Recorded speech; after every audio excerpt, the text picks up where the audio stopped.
Doutora, quando devo procurar um psicopedagogo ou uma neuropsicopedagoga? Às vezes há uma confusão em relação aos dois nomes, né? Achando que pode ser atuações que fazem o mesmo trabalho, né?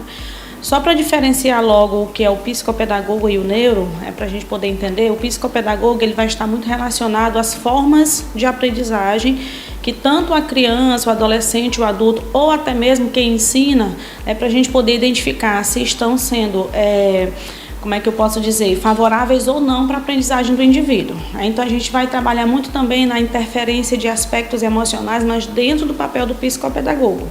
Tá? Lembrando que quando a gente fala de elementos emocionais, a gente entende que qualquer indivíduo aprende e existe uma ligação direta com elementos emocionais. Não é o papel do psicólogo. O psicólogo faz a psicoterapia e nós vamos intervir de que forma esses aspectos emocionais interferem na aprendizagem.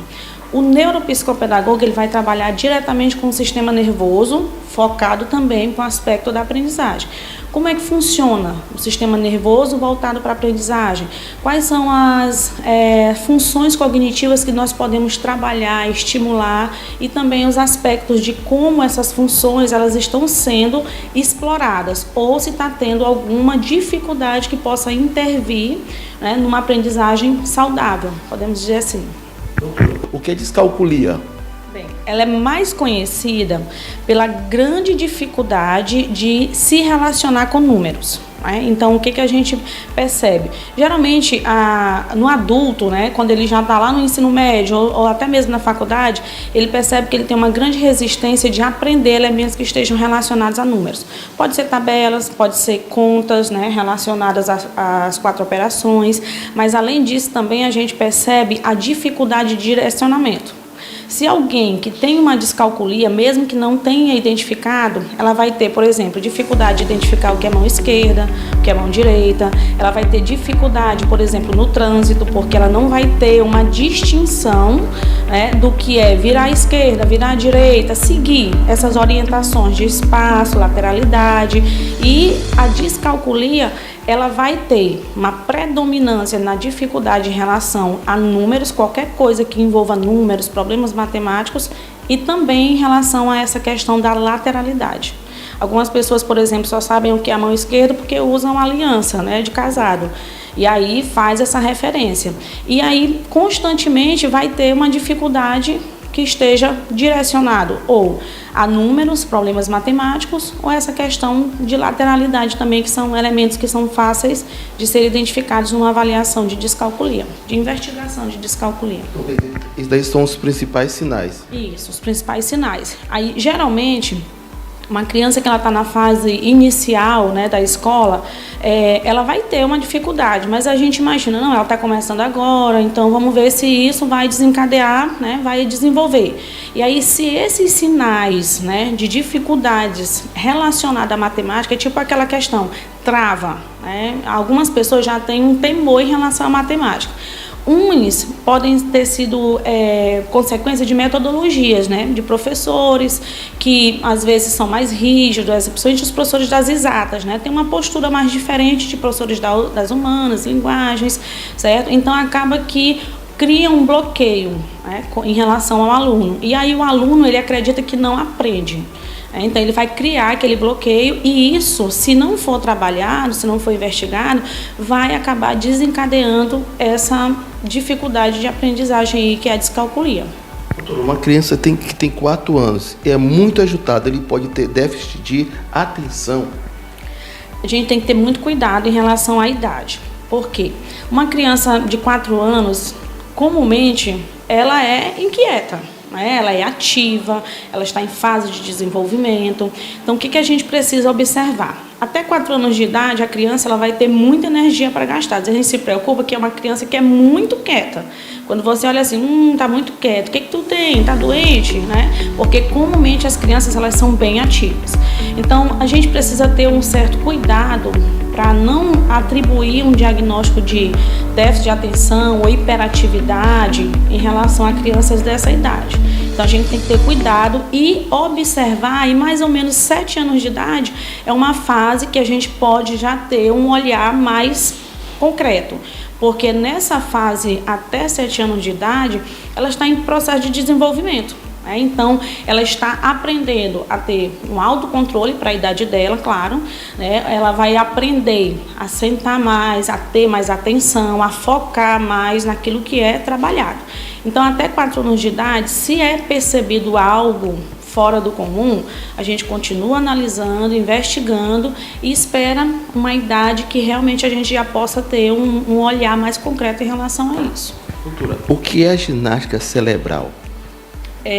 A gente observa que tem uma grande demanda de atividades físicas, né, de academias, ginásticas e tudo mais.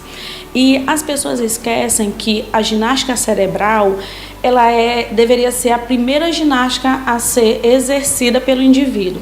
Porque o cérebro, apesar dele estar guardadinho aí na cabeça, é a partir dele que tem todo o desenvolvimento do corpo humano. Então, mente saudável, corpo saudável. Então, essa ginástica é o quê? É você exercitar o seu cérebro. Assim como você vê que é extremamente importante fazer uma atividade física, o cérebro, ele necessita de uma atividade. Aí, como a gente faz isso? A gente trabalha com... mudar rotinas, né?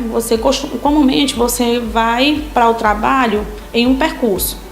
Durante a semana, mude o percurso várias vezes, né? São atividades bem simples que podem ser feitas. Além, claro, dentro do consultório, né? Dentro do consultório a gente vai ter atividades específicas. Mas no dia a dia, você escova com a mão direita, um dia da semana, tenta escovar com a mão esquerda, troca, né, a colher com a outra mão. E assim são atividades que a gente vai fazer com que o nosso cérebro saia da rotina e dê, né, estimulações para que ele esteja todo tempo ativo. Além de outras coisas mais que a gente pode utilizar, como uma leitura, caça-palavras, coisas simples, né, que podem ser desenvolvidas no dia a dia.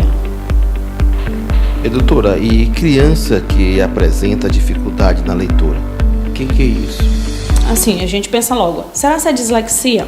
É um dos termos também muito trabalhados dentro do ambiente educacional. O que é dislexia? Essa dislexia, ela é uma dificuldade extrema em relação à leitura. Assim como a gente discutiu sobre a descalculia, que é uma dificuldade relacionada aos números, a dislexia ela está relacionada ao desenvolvimento da leitura. A gente tem que ter cuidado porque às vezes a criança, vamos pensar na criança que está em processo de alfabetização.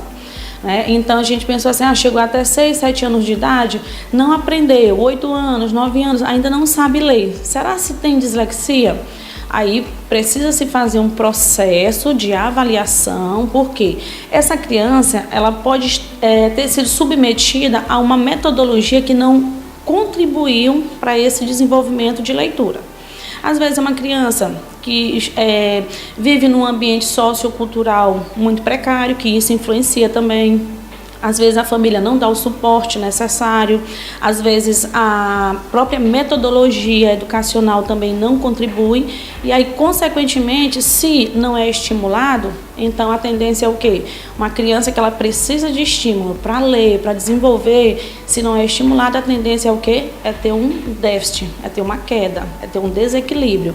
E aí, quando isso afeta a leitura, pode ser uma consequência desses fatores que eu disse, mas também pode ser algo que esteja relacionado a um transtorno de aprendizagem, que aí também pode ser perceptível através de uma avaliação psicopedagógica, fonoaudiológica, né, neurológica. Então vai vir outros profissionais que podem estar também ingressando aí nessa investigação.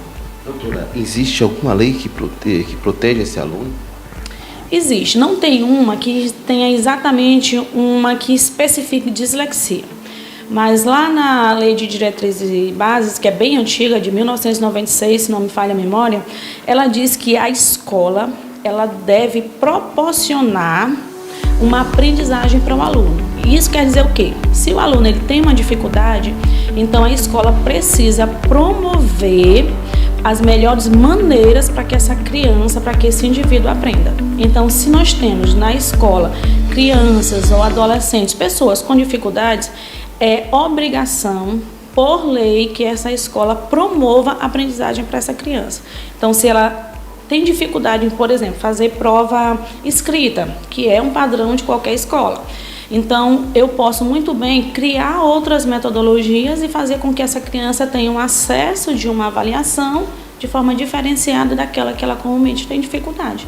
Então, por lei, nós temos a lei, né, de diretrizes e bases que vai engajar exatamente dentro desse aspecto de promover a educação. Aí, o que eu devo fazer para marcar uma consulta com a doutora Daniele aqui na Clínica Doutor Saúde? O que eu devo fazer? Pronto, você vai buscar os canais de comunicação da clínica, né? Nós temos o Instagram, dentro do Instagram nós temos link, que é o contato específico da clínica, e aí você vai, né, dizer que precisa desse atendimento psicopedagógico ou neuropsicopedagógico, deixar a sua queixa, né, e a partir disso todo o corpo da clínica vai atender, lhe dar o melhor atendimento e aí vai proporcionar esse agendamento. E a partir disso eu entro com o meu trabalho. Como que você vê a atitude da Clínica Doutor Saúde em ter profissionais como você aqui?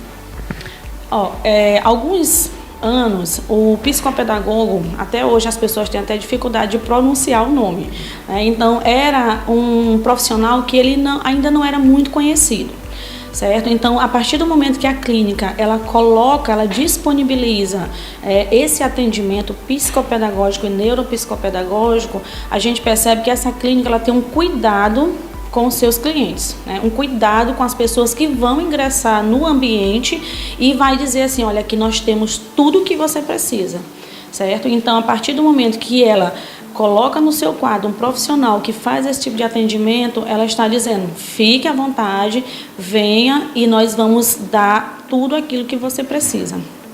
Você citou aqui vários trabalhos que pode ensinar, estudo, pessoas que tiver filho, que tiver com tudo isso que você relatou aqui. É o momento de vir procurar esse profissional. É interessante que os pais, né, que os responsáveis e as pessoas adultas também, porque às vezes a gente direciona muito isso para a criança, mas existem muitos adultos também que precisam desse atendimento. Idosos, né, quando a gente fala de estimulação cognitiva, a gente percebe que os idosos, eles acabam